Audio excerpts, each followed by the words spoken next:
13 अप्रैल साल 2029 को 1000 फीट से ज्यादा बड़ा एस्टेरॉयड अर्थ के बहुत करीब से गुजरेगा। अगर ये धरती से टकरा जाता है तो ऐसी तबाही देखने को मिलेगी जो कि इंसानों के इतिहास में कभी नहीं देखी गई हो। हिरोशिमा पर गिराए गए बॉम्ब से 10 लाख गुना ज्यादा एनर्जी रिलीज होगी। अनुमान लगाया जा रहा है समुद्र में 100 फीट की लहरें उठेंगी जो पूरे शहर को बर्बाद कर सकती हैं। इतना ही नहीं, 12 जुलाई साल 2038 को एक और एस्टेरॉयड धरती से टकरा सकता है।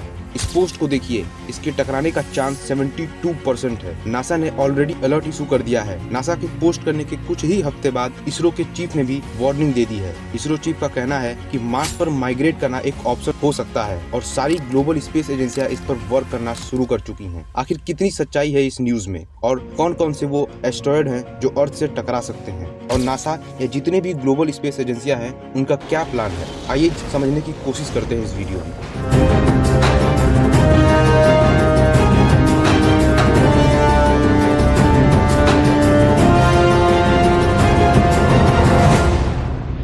देखिए, एस्टेरॉयड को प्लैनेटॉइड्स भी कहा जाता है क्योंकि ये छोटे प्लेनेट की तरह होते हैं। बेसिकली ये कुछ बड़े से पत्थर होते हैं जो स्पेस में घूम रहे हैं। साइज में ये 10 से 20 मीटर से लेकर 100 से 200 किलोमीटर के भी हो सकते हैं। सबसे छोटा एस्टेरॉयड जो एग्जिस्ट करता है वो सिर्फ 2 मीटर चौड़ा है और सबसे बड़ा कोर्स नाम से है जो 940 किलोमीटर डायमीटर का है। ज्यादातर एस्टेरॉयड्स हमारे सोलर सिस्टम में मार्स और जुपिटर के बीच मौजूद एस्टेरॉयड बेल्ट्स में पाए जाते हैं, जहाँ पर मिलियंस में एस्टेरॉयड मौजूद हैं और एक एवरेज डिस्टेंस है एक एस्टेरॉयड और दूसरे एस्टेरॉयड के बीच का, वो लगभग 1 मिलियन किलोमीटर से भी ज्यादा है। क्योंकि ये इतने भारी संख्या में होते हैं कि हमें डायग्राम से ये लगता है कि ये एक दूसरे के पास हैं, जबकि ये सच नहीं है। अब होता क्या है, कई बार ये एस्टेरॉयड अपने बेल्ट से दूर निकल जाते हैं और अर्थ के करीब आ जाते हैं। ऐसे केस में हम इन्हें नियरेस्ट अर्थ ऑब्जेक्ट कह के पुकारते हैं। शॉर्ट में कहा जाए तो NEOS। अब NEOS सिर्फ एस्टेरॉयड ही नहीं बल्कि कॉमेट्स भी हो सकते हैं, मेटियोर्स भी हो सकते हैं, मेटेरॉइड्स और मेटेरॉइड्स भी हो सकते हैं। बेसिकली ये पत्थर, मेटल और आइस के बने होते हैं।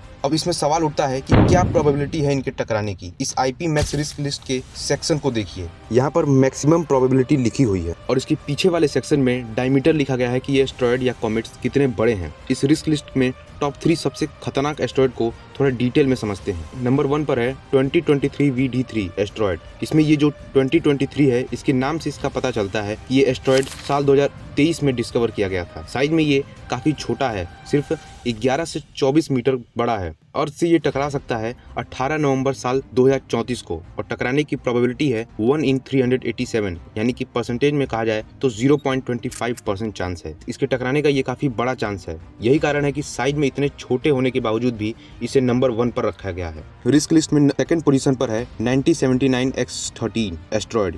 ये साइज में काफी बड़ा है, 400 से 900 मीटर का इसका डायमीटर है। पोटेंशियली ये आकर 22 दिसंबर साल 2056 में टकरा सकता है और प्रोबेबिलिटी है इसके टकराने की 1 in 4.27 मिलियन, यानी कि 0.0002%। इतना कम चांस है इसके टकराने का, फिर भी ये रिस्क लिस्ट में दूसरे नंबर पर है क्योंकि इसका साइज काफी बड़ा है। नंबर 3 पर है एस्टेरॉयड 2008ZL3। एस्टिमेट डायमीटर 23 से 50 मीटर के बीच में है। पोटेंशियल डेटा इम्पैक्ट 1 मई साल 2027 है और प्रोबेबिलिटी है इसके टकराने की 1 in 6711। ये होता है 0.01% चांस टकराने का। हम देख सकते हैं कि सभी स्पेस एजेंसियों के साइंटिस्ट कितना अच्छा काम कर रहे हैं। इतना छोटा रिस्क भी ये अर्थ के लिए नहीं लेना चाहते। बस एक छोटी सी प्रॉब्लम है, ये सिर्फ वही एस्टेरॉयड हैं जो हमने अभी तक डिस्कवर किए हैं। न जाने, हो सकता है कि और एस्टेरॉयड आने वाले टाइम में डिस्कवर हो, लेकिन क्या हो अगर कोई बड़ा एस्टेरॉयड आके अर्थ से टकराने वाला हो। इसके लिए 3 स्ट्रेटजीज हैं उससे डील करने के लिए। पहला काइनेटिक मेथड, दूसरा स्लो पुश मेथड और तीसरा न्यूक्लियर मेथड। इन तीनों मेथड में से सिर्फ काइनेटिक मेथड ही ऐसा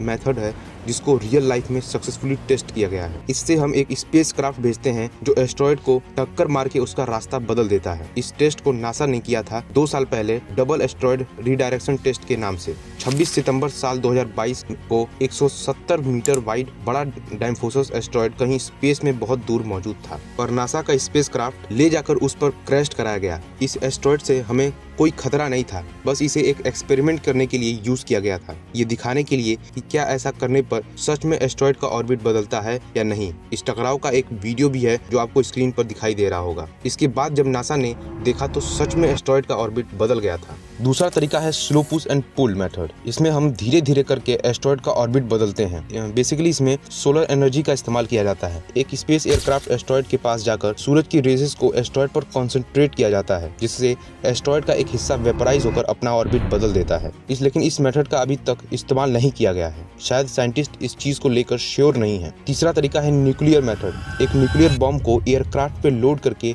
स्पेस में भेजा जाए और एस्ट्रॉयड के ऊपर ले जाके ब्लास्ट कर दिया जाए, लेकिन शायद ही साइंटिस्ट इसका यूज करे। इसके दो कारण हैं। पहला कि न्यूक्लियर बॉम्ब का स्पेस में इस्तेमाल करने से बहुत सारी लीगल, इंटरनेशनल और जियोपॉलिटिकल प्रॉब्लम हो सकती हैं, और दूसरा ये कि जब एस्ट्रॉयड को फोड़ा जाएगा तो उस एस्ट्रॉयड के कई छोटे छोटे टुकड़े चारों तरफ बिखर जाएंगे, या शायद ये भी हो सकता है कि कोई टुकड़ा अर्थ पर आ गिर जाए उसके फोड़ने से। जो मॉक टेस्ट नासा ने किया था उसमें इन्हीं सारी चीजों की बात की गई थी। एग्जैक्टली कैसे डील किया जाए अगर एक एस्ट्रॉयड जो 14 साल बाद अगर धरती से टकराने वाला हो, उसके टकराने का चांस 72% है। लेकिन हमारे साइंटिस्ट ने कहा कि हम तैयार हैं इस खतरे से डील करने के लिए। सिर्फ कुछ गैप्स हैं जो अलग अलग साइंटिस्ट ने बताया। जैसे एक गैप बताया गया कि हम अभी तक सिर्फ एक ही मेथड को ट्राई किया है, वो है काइनेटिक मेथड। हमें आने वाले समय में इस काइनेटिक मेथड को कई बार ट्राई करना चाहिए ताकि हमें पता लगे कि ये मेथड कितना श्योरिटी देता है। कुल मिलाकर साइंटिस्ट ने इस मीटिंग में बताया कि कोई डरने वाली बात नहीं है। अगर ये एस्ट्रॉयड अर्थ की ओर आता भी है तो हम उसको डिस्ट्रॉय करने के लिए तैयार हैं। खैर, आपकी क्या राय है इस पर हमें कमेंट करके जरूर बताएं।